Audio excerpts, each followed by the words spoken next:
तो सभी भाइयों एवं बहनों को नमस्कार। स्वागत है आपका आपके अपने चैनल सक्सेस जंक्शन एक कदम सफलता की ओर में। मेरा नाम है अतुल शुक्ला और हम लेकर के आ गए हैं आपके लिए मध्य प्रदेश सब इंस्पेक्टर भर्ती 2025 19 जनवरी फर्स्ट शिफ्ट का एग्जाम एनालिसिस। काफ़ी सारे प्रश्न हमारे पास में आ गए हैं जिनके बारे में डिटेल में हम आपको जानकारी देने वाले हैं। तो वीडियो को लाइक करके चैनल को सब्सक्राइब कर दीजिए जिससे आगे आने वाली सारी वीडियो टाइम टू टाइम आपके पास में पहुंच सके मेरे भाई। ठीक है, 100% रियल और ऑथेंटिक प्रश्न ही हम आपको करवाने वाले हैं जो आपके एग्जाम में एज इट इज आए हैं। आज कुछ क्वेश्चंस के हमें ऑप्शन भी मिल गए हैं तो ऑप्शन भी आपको बताते चलेंगे। ठीक है, आपका अगली किसी भी शिफ्ट में एग्जाम है तो आपसे निवेदन रहेगा अपने प्रश्नों को इस व्हाट्सएप नंबर 7052547003 पर जरूर सेंड करना। ठीक है, कल एक भाई ने कमेंट किया था सर आपकी स्पीड बहुत ज़्यादा होती है तो थोड़ा सा स्पीड को कंट्रोल कीजिए। तो आज हम मीडियम स्पीड में चलेंगे, बुलेट ट्रेन नहीं चलाएंगे, आज एक्सप्रेस ट्रेन की स्पीड से चलेंगे। ठीक है भाई, चलो शुरुआत करते हैं। आज का पहला प्रश्न देखिए, और आज हिंदी और इंग्लिश दोनों में हम आपके लिए प्रश्न लेकर के आए हैं। तो पहला प्रश्न है, भारतीय नौसेना का INSV कौटिन्य जहाज किस देश के साथ में भारत के संबंधों को अच्छा करेगा? तो ये जो INSV कौटिन्य जहाज है ये भारत और ओमान के बीच में संबंधों को अच्छा करने के लिए कार्य करेगा। अब ये कहाँ पर गया है, कैसे गया है, आइए उसके बारे में आपको हम जानकारी दे देते हैं। 4 ऑप्शन भी आपके सामने हैं। ओमान इसका बिल्कुल सही आंसर हो जाएगा। देखिए, तो भारतीय नौसेना का INSV, कलर चेंज कर लें है ना, रेड हो जाएगा। INSV कौंडिन्य जहाज अपनी पहली विदेशी यात्रा पर है। यह अभियान भारत की पुरानी समुद्री परंपराओं, जहाज बनाने की विशेषज्ञता और इतिहास को फिर से जिंदा करता है। गुजरात से मस्कट तक की यात्रा भारत ओमान दोस्ती, सांस्कृतिक संबंधों और व्यापारिक रिश्तों को मजबूत करने का प्रतीक है। प्रधानमंत्री मोदी और नौसेना प्रमुख ने क्रू और नौसेना के प्रयासों की तारीफ की है और ये पहली बार है जब जो भारत का जहाज है वो मस्कट यानी कि ओमान जा रहा है। भारत और ओमान के बीच में जो है दोस्ती संबंधों को अच्छा करने के लिए INS कौटिन्य जो है वो अपने यहाँ से जा रहा है। ठीक है भाई, तो ये प्रश्न आज आपका पूछा गया था, अच्छे लेवल का प्रश्न था ये। चलिए आगे बढ़ते हैं। आगे बढ़ने से पहले आप लोगों को बता दें, जिस तरह से आपने देखा है MP आबकारी और MP कांस्टेबल के एग्जाम में शुक्ला सर के सुपर नोट्स ने धूम मचाई थी, इसी तरह MP SI के एग्जाम में भी अपने सुपर नोट्स से अभी तक सीधे सीधे प्रश्न देखने को मिले हैं। ठीक है, तो आप अभी भी तैयारी कर सकते हैं इन सुपर नोट्स के द्वारा। इसमें क्या क्या मिलेगा आपको, तो सभी 10 सब्जेक्ट के कंप्लीट सुपर सिलेक्शन नोट्स रहेंगे जिसमें इसका MCQ भी रहेगा, थ्योरी भी रहेगी, और जो लास्ट में हमने मैराथन कराई है 500-500 प्रश्नों की, वो सारी मैराथन्स भी आपको इसमें मिलने वाली है। ठीक है, और ये नोट्स जो हैं ये आपके आगे आने वाली सभी एग्जाम में काम करेंगे, चाहे वो जूनियर इंजीनियर का एग्जाम हो, क्षेत्र रक्षक जेल प्रहरी का एग्जाम हो, ग्रुप 1 सब ग्रुप 2 हो, क्योंकि 10 सब्जेक्ट के कंप्लीट नोट्स आपको मिलेंगे। इससे ज़्यादा सब्जेक्ट कहीं पर भी नहीं पूछे जाते किसी भी एग्जाम में, कंप्यूटर वगैरह सब कुछ आपको इसमें मिलने वाला है। ठीक है मेरे भाई, अभी तक ये नोट्स 199 के मिल रहे थे, लेकिन अब आपको मात्र 159 रुपए में उपलब्ध कराए जा रहे हैं। अगर आप चाहते हैं कि सर हमें केवल मैराथन चाहिए जो लास्ट में आपने कराई हैं, तो सभी सब्जेक्ट के 500 प्रश्न हमने करा रखे हैं। 500 प्रश्न आपको हिस्ट्री के, 500 ज्योग्राफी के, 500 प्रश्न कंप्यूटर के, 500 प्रश्न हिंदी के, 350 प्रश्न हमने इंग्लिश के करा रखे हैं। ठीक है, इसके अलावा साइंस के लगभग 500 प्रश्न करा रखे हैं। तो ये सारे प्रश्न आपको एक साथ में मिल जाएंगे मात्र 121 रुपए में। तो अगर केवल आपको मैराथन की PDF चाहिए तो आपको इसी QR पर 121 का पेमेंट करना है। अगर कंप्लीट नोट्स चाहिए तो 159 रुपए का पेमेंट इसी QR कोड पर करना है। ठीक है, पेमेंट करके उस पेमेंट का स्क्रीनशॉट इस व्हाट्सएप नंबर 7052547003 इस पर आपको सेंड कर देना है। जैसे ही आप स्क्रीनशॉट सेंड करेंगे तुरंत की तुरंत आपको complete super selection notes send कर दी जाएंगे। तो आप चाहें तो इसका स्क्रीनशॉट खींच सकते हैं मेरे भाई। ठीक है, चलिए अब आगे बढ़ लेते हैं और आपको व्हाट्सएप ग्रुप में जोड़ देंगे MPSI के, जहां पर आगे के सारे नोट्स आपको यहाँ पर मिलते रहेंगे। ठीक है, करंट अफेयर वगैरह सब कुछ आपको यहाँ पर मिल जाएगी। चलो अगला प्रश्न देख लेते हैं। अगला प्रश्न है, आज़ादी के बाद सड़कों के लिए 20 वर्षीय योजना ये कब लाई गई थी? तो ये जो योजना है वो 1961-62 में लाई गई थी। ठीक है, चलिए इसके बारे में कुछ डिटेल में आपको जानकारी दे देते हैं। तो आज़ादी के बाद भारत में सड़कों के लिए बॉम्बे सड़क योजना नामक 20 वर्षीय योजना लाई गई थी जो 1961 से 1981 तक चली थी। ठीक है, जिसे इंडियन रोड कांग्रेस IRC ने 1959 में अंतिम रूप दिया था, जिसका उद्देश्य सड़क नेटवर्क में विस्तार करना था। इसकी शुरुआत कब हुई थी? 1961-62 में हुई थी और 61-62 आपके ऑप्शन में भी दिया गया था। अगर हम मुख्य बिंदु की बात करते हैं तो शुरुआत 1961 में, अवधि 61 से 81 तक 20 साल के लिए। इसे बॉम्बे सड़क योजना के नाम से जाना जाता है। नागपुर योजना की तुलना में सड़क नेटवर्क को दोगुना करना, खास करके राष्ट्रीय और राज्य राजमार्गों का विस्तार करना, यह इसका मुख्य उद्देश्य था। चलिए आगे बढ़ते हैं। अगला प्रश्न है, दादा भाई नौरोजी को बड़ौदा में किस पद पर नियुक्त किया गया था? तो ये दादा भाई नौरोजी बड़ौदा में दीवान या फिर कहें हम प्रधानमंत्री के पद पर नियुक्त थे। आइए कुछ जानकारी आपको देते हैं। दादा भाई नौरोजी को बड़ौदा के महाराज द्वारा दीवान प्रधानमंत्री के पद पर नियुक्त किया गया था, जहां उन्होंने 1874 से लगभग 2 साल तक कार्य किया, राज्य के प्रशासन में सुधार करने और भ्रष्टाचार को खत्म करने का प्रयास किया। लेकिन कुछ मतभेदों के कारण इनको इस्तीफा देना पड़ा। देखो ये क्या है, एकदम ये कहते थे भैया हम भ्रष्टाचार नहीं करने देंगे, ठीक है ना, और बिना भ्रष्टाचार के पहले काम नहीं चलता था। तो फिर क्या हुआ कि सरकार के साथ में इनका मतभेद हो गया, सरकार मतलब उस टाइम पे जो राजा थे उनसे मतभेद हो गया और इन्होंने इस पद को त्याग दिया था। अब दादा भाई नौरोजी के बारे में आपको पता है, इन्हें grand old man of India कहते हैं, ध्यान रखना, ठीक है। मुख्य बात देख लीजिए, तो इनको दीवान प्रधानमंत्री का पद दिया था। कब दिया था? 1874 में दिया था। और किसने दिया था? तो बड़ौदा के महाराज मल्हार राव के अधीन राज्य के प्रशासन में सुधार करना और भ्रष्टाचार का अंत करना। तो ये बड़ौदा के महाराज के यहाँ रहते थे। परिणाम क्या हुआ? महाराज के मतभेदों के कारण उन्होंने लगभग 1 साल बाद इस्तीफा दे दिया और फिर वो बम्बई चले गए, जहाँ पर आगे की बातें आपको पता है। कांग्रेस के कई बार अध्यक्ष रहे हैं और काफ़ी सम्मानजनक इनको जो है कांग्रेस में ओहदा मिला हुआ था। चलिए आगे बढ़ते हैं। अगला देखिए, अगला प्रश्न पूछा गया है, भगत सिंह को फांसी किस वर्ष हुई थी? तो 23 मार्च 1931 को भगत सिंह को फांसी हुई थी। देखिए, भगत सिंह को उनके 2 साथी सुखदेव और राजगुरु के साथ में 23 मार्च 1931 को रेड कलर 1931 को लाहौर के सेंट्रल जेल में फांसी दी गई थी। हालांकि फांसी की तय तारीख 24 मार्च 1931 थी, लेकिन अंग्रेजों ने एक दिन पहले ही 23 मार्च की शाम को उन्हें फांसी पर चढ़ा दिया था, क्योंकि इनको डर था कि 24 मार्च जो हमने डेट रखी है, इस दिन इतने ज़्यादा लोग आ जाएंगे कि हमको संभालना मुश्किल हो जाएगा। इसलिए 24 मार्च की कह करके 23 मार्च को ही शाम को इनको फांसी दे दी गई थी। मुख्य बिंदु देख लीजिए, तो तारीख है 23 मार्च 1931, स्थान है लाहौर सेंट्रल जेल जो अब पाकिस्तान में है। साथी कौन थे? तो सुखदेव, राजगुरु, भगत सिंह, तीनों लोगों को एक साथ में फांसी दी गई थी। लाहौर षड्यंत्र मामले में दोषी ठहराए जाने के बाद, ये कई बार पूछा जाता है कि कौन से मामले में फांसी दी गई थी, तो लाहौर षड्यंत्र मामले में दोषी ठहराए जाने के बाद में। और शहीदी दिवस मनाया जाता है 23 मार्च को, भारत में शहीदी दिवस के रूप में मनाया जाता है, ये भी आपको याद रखना है।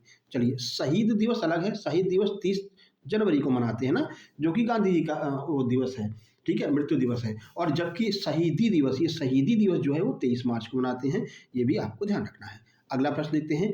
अगला देखिए, ऑप्शन भी मिल गए थे इसके। तो यूरेनियम पाए जाने की संभावना किस राज्य में सर्वाधिक है? ऑप्शन है हिमाचल कुल्लू में, उड़ीसा में, झारखंड में या फिर गुजरात के कच्छ में। सही आंसर होगा झारखंड में। झारखंड में सबसे ज़्यादा, अगर अभी इसमें ऑप्शन देखेंगे तो सबसे ज़्यादा यूरेनियम जो है वो झारखंड में ही पाया जाता है। थोरियम कल हमने आपको बताया था ना, थोरियम कहाँ पर मिलता है? केरल में मिलता है। केरल की मोनोजाइट रेत में मिलता है। देखिए, तो यूरेनियम पाए जाने की संभावना भारत में झारखंड राज्य में सर्वाधिक है, क्योंकि यह देश का प्रमुख यूरेनियम खनन केंद्र है, जहां जादूगोड़ा जैसी महत्वपूर्ण खदानें हैं। हालांकि आंध्र प्रदेश और राजस्थान जैसे राज्यों में भी बड़े भंडार हैं, लेकिन झारखंड जो है वो ऐतिहासिक रूप से और वर्तमान में सबसे ज़्यादा यूरेनियम के जो भंडार हैं वो आपको झारखंड में ही देखने को मिलेंगे। और कोयला राजधानी भी यही है, धनबाद को कोयला राजधानी कहते हैं। ये पहले दिन प्रश्न पूछा गया था। तो खनिजों से लगातार प्रश्न पूछे जा रहे हैं, तो खनिज थोड़ा सा आप लोग जो है देख करके जाइएगा। अगर झारखंड की बात करते हैं तो भारत की पहली जो यूरेनियम खदान है, जिसे हम जादूगोड़ा कहते हैं, वो झारखंड में ही है। और यह राज्य यूरेनियम उत्पादन का एक बड़ा केंद्र है, जहां देश के यूरेनियम भंडारों का लगभग 70% तक झारखंड में ही पाया जाता है। चलिए आगे बढ़ते हैं। यूरेनियम से बिजली बनती है, परमाणु ऊर्जा तैयार की जाती है, ठीक है। अगला, डिजिटल मत्स्य जनगणना की शुरुआत कहाँ से हुई है? तो ये आपकी कोच्चि केरल में, कोच्चि केरल से डिजिटल मत्स्य जनगणना की शुरुआत हुई है। 4 ऑप्शन दिए थे, विशाखापट्टनम, कोलकाता, कोच्चि, इनमें से कोई नहीं। सही आंसर हो जाएगा कोच्चि केरला। देखिए, तो डिजिटल मत्स्य जनगणना 2025 की शुरुआत केरल के कोच्चि में हुई थी, जो ICAR central marine fisheries research institute मुख्यालय में आयोजित हुई।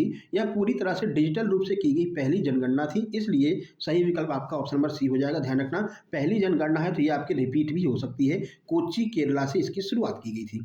मुख्य बातें देख लेंगे। स्थान है कोच्चि केरला और ये ICMR का मुख्यालय है।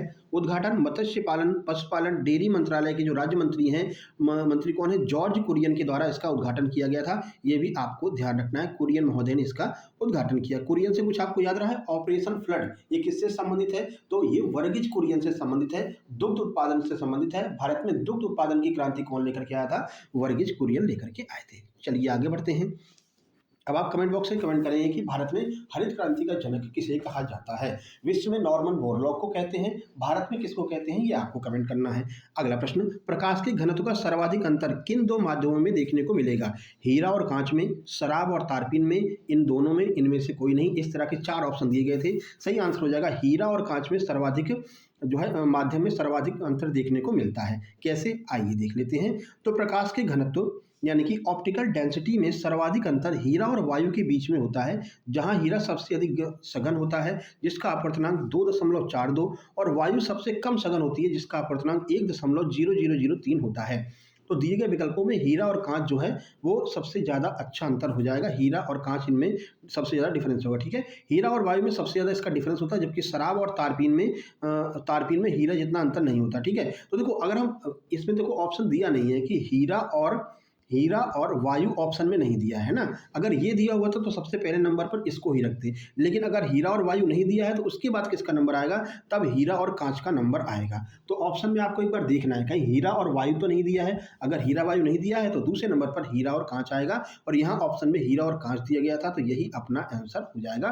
बाकी जो तारपीन वाला है वो आपका सबसे लास्ट में होगा, क्योंकि इसमें हीरा जितना अंतर नहीं होता, ठीक है। तो सर्वाधिक अंतर हीरा जो सबसे अधिक घनत्व वाला होता है और सबसे कम किसमें होता है, वायु में होता है, लेकिन ये अपने ऑप्शन में नहीं दिया गया था। इसके बाद में कांच दिया था तो कांच वाला ही अपना आंसर हो जाएगा। चलो आगे बढ़ते हैं। अगला है अभ्रक का विस्तार राजस्थान में कहां से कहां तक पाया जाता है। 4 ऑप्शन दिए गए थे, कोटा से अजमेर, बीकानेर से उदयपुर, उदयपुर से जयपुर, या फिर एक और कोई शहर दिया गया था। सही आंसर आपका ऑप्शन नंबर सी हो जाएगा। उदयपुर से जयपुर के मध्य में सबसे ज्यादा अभ्रक पाया जाता है राजस्थान में। चलिए देख लेते हैं। तो राजस्थान में अभ्रक, जिसे हम माइका कहते हैं, का विस्तार मुख्य रूप से जयपुर से उदयपुर तक एक पेटी बेल्ट के रूप में पाया जाता है, जिसमें भीलवाड़ा और अजमेर जैसे जिले भी शामिल हैं। इसलिए आपका विकल्प नंबर जो सी है वो सही हो जाएगा। उदयपुर से जयपुर और जयपुर से उदयपुर, ये विकल्प बिल्कुल सही हो जाएगा, क्योंकि ये पूरी पट्टी को दर्शाता है जहां पर आपका ये जो है माइका सबसे ज़्यादा पाई जाती है, ठीक है। तो मुख्य बिंदु अगर हम देख लेते हैं तो विस्तार राजस्थान की अभ्रक पेटी उत्तर पूर्व में जयपुर से दक्षिण पश्चिम में उदयपुर तक फैली हुई है, लगभग 320 किलोमीटर लंबी है और 100 किलोमीटर चौड़ी है। ये माइका की बेल्ट राजस्थान में देखने को मिलती है, ठीक है भाई। चलो आगे बढ़ते हैं। तो देखो हम कह रहे हैं ना, खनिज से बहुत प्रश्न पूछे जा रहे हैं।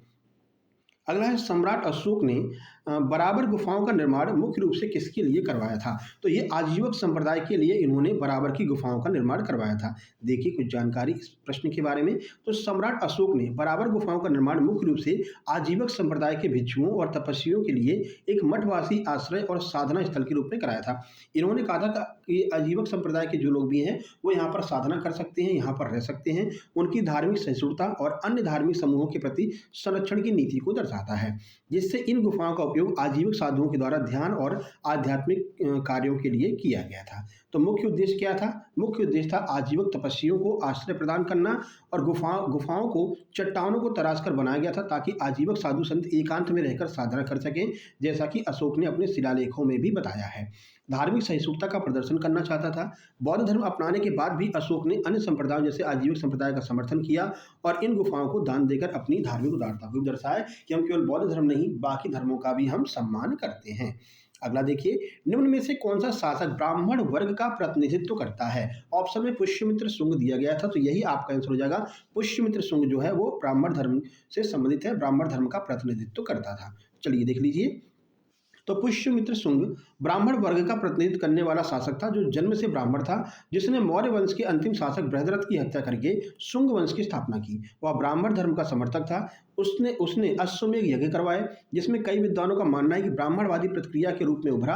हालांकि बौद्ध साहित्य में उसे बौद्ध विरोधी होने का भी उल्लेख मिलता है कि यह बौद्ध धर्म का विरोध करता था, ठीक है ना। और ब्राह्मण धर्म को इसने जो है उच्च शिखर तक पहुंचाया। तो जन्म कहाँ पर हुआ था? पुष्यमित्र शुंग का जन्म ब्राह्मण में हुआ था। वंश उसने मौर्य वंश के अंतिम शासक बृहद्रथ को मार करके शुंग वंश की स्थापना की थी, और ये अंतिम शुंग शासक भी था, ठीक है। आगे बढ़ लेते हैं। अगला प्रश्न देखिए। अगला है, स्वतंत्रता आंदोलन में व्यापारिक वर्ग के योगदान के लिए कौन सा कथन सत्य है? 2 कथन दिए हैं और 2 उनको याद नहीं थे, 4 कथन जो है पूछे गए थे, वो आपको हम डिटेल में कवर करवा देंगे, तो यहाँ पर कवर हो जाएगा, ठीक है। एक ऑप्शन था इन्होंने असहयोग आंदोलन का कट्टर समर्थन किया था, तो असहयोग आंदोलन का समर्थन इन्होंने किया था, सही बात है। नेहरू और सुभाष चंद्र बोस को वित्तीय सहायता नहीं दी थी, तो ये गलत है। इन्होंने भारत के सभी आंदोलन के लिए वित्तीय सहायता प्रदान करवाई थी। तो भारत के आंदोलनवादियों को वित्तीय सहायता ये व्यापारिक वर्ग ही प्रदान करते थे। चलिए यहाँ पर क्लियर हो जाएगा आपका।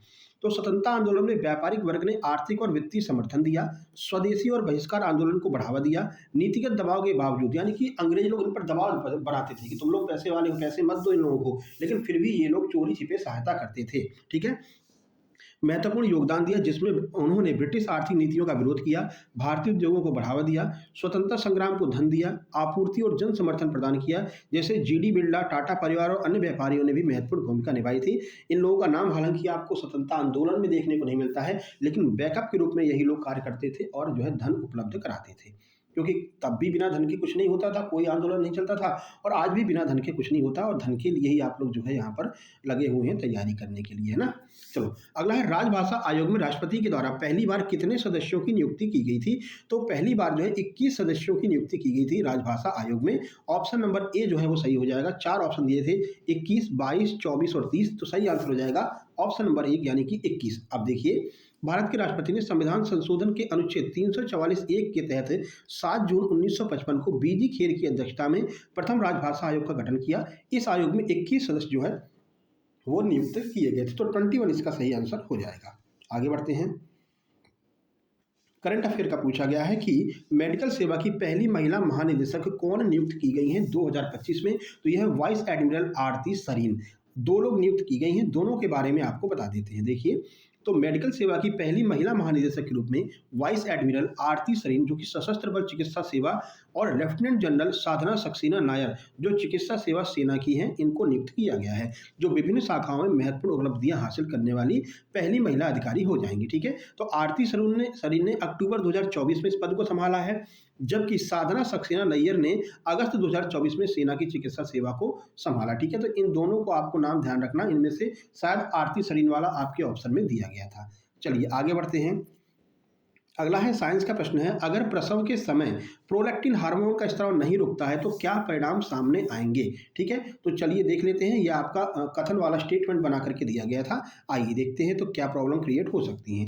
तो यदि प्रसव के समय प्रोलैक्टिन हार्मोन का स्राव नहीं रुकता है, यानी कि या फिर उच्च रहता है, तो कई नकारात्मक परिणाम हो सकते हैं, जैसे स्तनपान में समस्या होना, मासिक धर्म का अनियमित या फिर बंद हो जाना, जिसे हम एमेनोरिया कहते हैं, बांझपन, गर्भधारण करने में कठिनाई और स्तनों से दूध का रिसाव, गैलेक्टोरिया जो प्रसव या स्तनपान के अलावा भी हो सकता है, पुरुषों में यौन समस्या और हड्डियों का कमजोर होना भी संभव है। इन सभी का इलाज जरूरी है ताकि गंभीर जटिलताएं ना बने। तो प्रोलैक्टिन हार्मोन अगर लगातार निकलता रहेगा तो ये सारी समस्याएं देखने को मिल सकती हैं। इसी में से 4 स्टेटमेंट बना करके आपको दिए गए थे। आगे बढ़ते हैं। अगला पूछा गया है करंट अफेयर 2025 का, दिसंबर का। ये भैया देख लो, आर्टिफिशियल इंटेलिजेंस बैठक यानी कि एआई बैठक 2025 का आयोजन कहाँ पर हुआ है? तो ये पेरिस, फ्रांस में इसका आयोजन हुआ है। देखिए, एआई समिट 2025, जिसे एआई एक्शन समिट के नाम से भी जाना जाता है, इसका आयोजन 10 से 11 फरवरी 2025 को फ्रांस के पेरिस शहर में ग्रैंड पैलेस में आयोजित किया गया, जिसमें भारत और फ्रांस ने सह मेजबानी की और वैश्विक एआई विकास पर चर्चा की गई। ठीक है, देखिए, तो मुख्य अगर हम स्थान की बात करते हैं तो पेरिस फ्रांस है जहां पर आयोजन हुआ है। प्रमुख स्थल कौन सा है? तो ग्रैंड पैलेस है। कब से कब तक? तो 10 से 11 फरवरी 2025 तक। मेजबान कौन रहा है? फ्रांस और भारत की सह मेजबानी में आयोजन हुआ है। उद्देश्य क्या है? तो टिकाऊ एआई के लिए वैज्ञानिक आधार, समाधान, मानक स्थापित करना और वैश्विक सहयोग को बढ़ावा देना, यह इसका उद्देश्य रहा है। डिटेल में आपको बता रहे हैं। आपको पसंद आ रहा है कि नहीं भैया? अगर पसंद आ रहा है जल्दी से कमेंट बॉक्स से कमेंट कर दीजिए कि हाँ सर वीडियो अच्छी लग रही है, और फटाक से आप लाइक भी कर दीजिए, लाइक करके शेयर भी कर दीजिए मेरे भाई। ठीक है, चलिए अब देखते हैं अगला प्रश्न। अगला प्रश्न, एक तो ये विंध्य प्रदेश भैया पहली शिफ्ट से लगातार पूछा जा रहा है। एक खनिज और एक विंध्य प्रदेश, ये हर शिफ्ट में प्रश्न पूछा गया है। तो आगे हम जब तैयारी करवाएंगे आपके क्षेत्ररक्षक, जेल प्रहरी और जेल अधीक्षक की, तो उसमें हम इन दोनों टॉपिक पर ज़्यादा फोकस करेंगे। ठीक है भाई, चलो जैसे ही आपका ये एमपीएसआई एग्जाम खत्म होगा वैसे ही हम उसकी क्लासेस चालू कर देंगे। विंध्य प्रदेश की स्थापना किस वर्ष की गई थी? तो सही आंसर हो जाएगा 1948 में की गई थी। देखिए, तो विंध्य प्रदेश की स्थापना 1948 में भारत की स्वतंत्रता के बाद की गई थी, जब मध्य भारत एजेंसी सेंट्रल इंडिया एजेंसी के पूर्वी भाग की रियासत को मिला करके इस नए राज्य का गठन किया गया। यह 1956 में मध्य प्रदेश में विलीन हो गया। 1956 में सबको एक साथ मिला दिया गया, तो यह एमपी में आ गया। ठीक है, तो गठन का वर्ष 1948। भारत की स्वतंत्रता के बाद बुंदेलखंड और बघेलखंड रियासतों को मिलाकर के इसका निर्माण किया गया। और इसकी राजधानी क्या हुआ करती थी? तो ध्यान रखना, विंध्य प्रदेश की राजधानी रीवा हुआ करती थी। सफेद शेरों की भूमि रीवा को कहते हैं। विलय 1 नवंबर 1956 को मध्य प्रदेश में इसका विलय कर दिया गया। आगे, राष्ट्रपति लोकसभा में कितने लोगों को मनोनीत करता है? ऑप्शन में था 10, 11, 12, 13। तो 12 सदस्यों को मनोनीत करते हैं। देखिए, तो राष्ट्रपति राज्यसभा में 12 सदस्यों को मनोनीत यानी नामांकित करते हैं जो साहित्य, विज्ञान, कला, समाज सेवा जैसे क्षेत्रों में विशेष ज्ञान, व्यावहारिक अनुभव रखने वाले व्यक्ति होते हैं, ताकि सदन को इन क्षेत्रों में विशेषज्ञों का अनुभव मिल सके, जैसा कि भारतीय संविधान के अनुच्छेद 80 में बताया गया है। आर्टिकल 80 के अनुसार जो है ये 12 लोगों को नियुक्ति देते हैं। ठीक है भाई, तो संख्या हो जाएगी 12 सदस्य, आधार साहित्य, कला, समाज और विज्ञान हो जाएगा। संवैधानिक प्रावधान आर्टिकल 80 में किया गया है। चलिए, अनुच्छेद 210 के बारे में पूछा गया था। अनुच्छेद 210 किससे संबंधित है? तो ये विधानमंडल में प्रयोग की जाने वाली भाषा से संबंधित है। देखिए, अनुच्छेद 210 का संबंध विधानमंडल में प्रयोग किए जाने वाली भाषा से है, जिसके अनुसार राज्य के विधानमंडल में कामकाज और राज्य की भाषा या फिर राजभाषा हिंदी या अंग्रेजी में किया जाएगा, लेकिन अध्यक्ष या सभापति किसी सदस्य को अपनी मातृभाषा बोलने की अनुमति दे सकते हैं। ठीक है, खास करके यदि वह अन्य भाषाओं में सहज ना हो, जैसे कोई अन्य भाषाओं में सहज नहीं है तो वो अपनी लोकल लैंग्वेज में भी वहाँ पर बात कर सकता है। ये आर्टिकल 210 में बताया गया है। चलो आगे बढ़ते हैं। अगला प्रश्न है 18 नंबर। ताप के आधार पर वायुमंडल में कितनी परतें होती हैं? तो ताप के आधार पर वायुमंडल में 5 परतें होती हैं। कौन कौन सी, आइए देख लेते हैं। तो ताप के आधार पर वायुमंडल की मुख्य रूप से 5 परतें हैं। क्षोभ मंडल, समताप मंडल, मध्य मंडल, तापमंडल, बहिर्मंडल, जो पृथ्वी की सतह से ऊपर की ओर बढ़ती जाती हैं, और प्रत्येक की तापमान व घनत्व की अपनी अपनी विशेषताएं होती हैं, और ये जीवन के लिए अति महत्वपूर्ण है। तो ये 5 जो है परतें आपको नीचे से ऊपर की ओर देखने को मिलती हैं। आगे बढ़ते हैं। अगला, भारत ने 2029 तक रक्षा निर्यात का लक्ष्य कितना रखा है? तो 2029 तक भारत ने 50,000 करोड़ रुपए का लक्ष्य रखा है। एग्जैक्ट ये वैल्यू ही पूछी गई थी। ठीक है, हजार ही ना, इकाई, दहाई, सैकड़ा, हजार, 10,000, 50,000 ही पता चला 5 लाख हो जाए, अपन 50,000 याद कर रहा हूँ। तो 50,000 करोड़ बिल्कुल सही आंसर हो जाएगा। चलिए डिटेल में बता देते हैं आपको।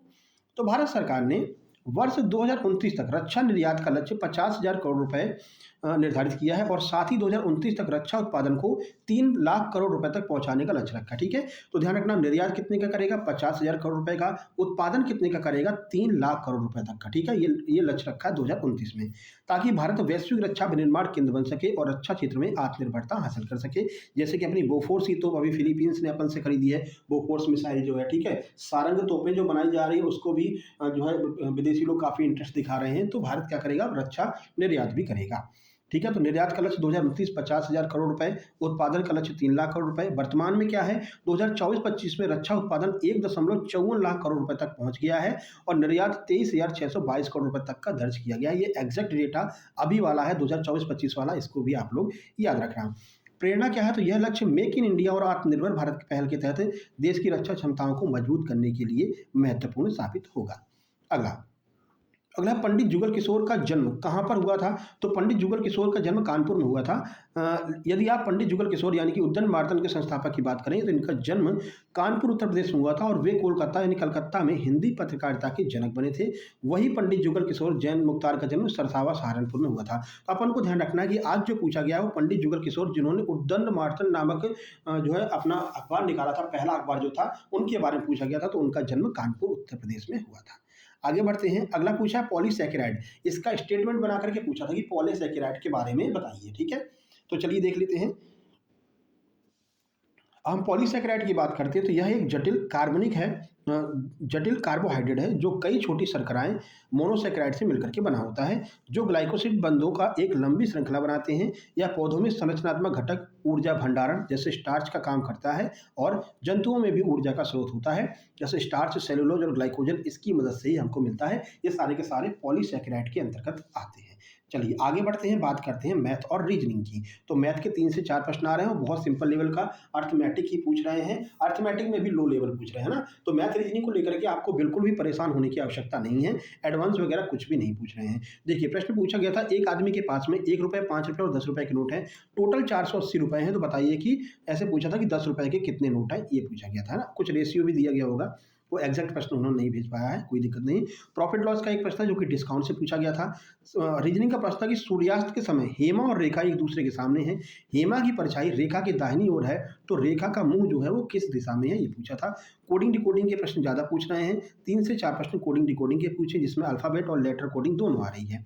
अगला घंटे की सुई वाला भी प्रश्न पूछ रहा है, ये तो कल वाला ही है, लेकिन आज जो है एंगल वाला भी प्रश्न पूछा गया था। जन्मदिन पर आधारित ये भी कैलेंडर का आज कोई प्रश्न नहीं आया है, केवल जो है उसका आया है घड़ी का। ठीक है, बाकी डेटा सफिशिएंसी, ब्लड रिलेशन और डायरेक्शन से 2-2 प्रश्न पूछे जा रहे हैं। मानसिक अभिरुचि से भी 2 प्रश्न डेली पूछे जा रहे हैं पहले वाले दिन से, ठीक है?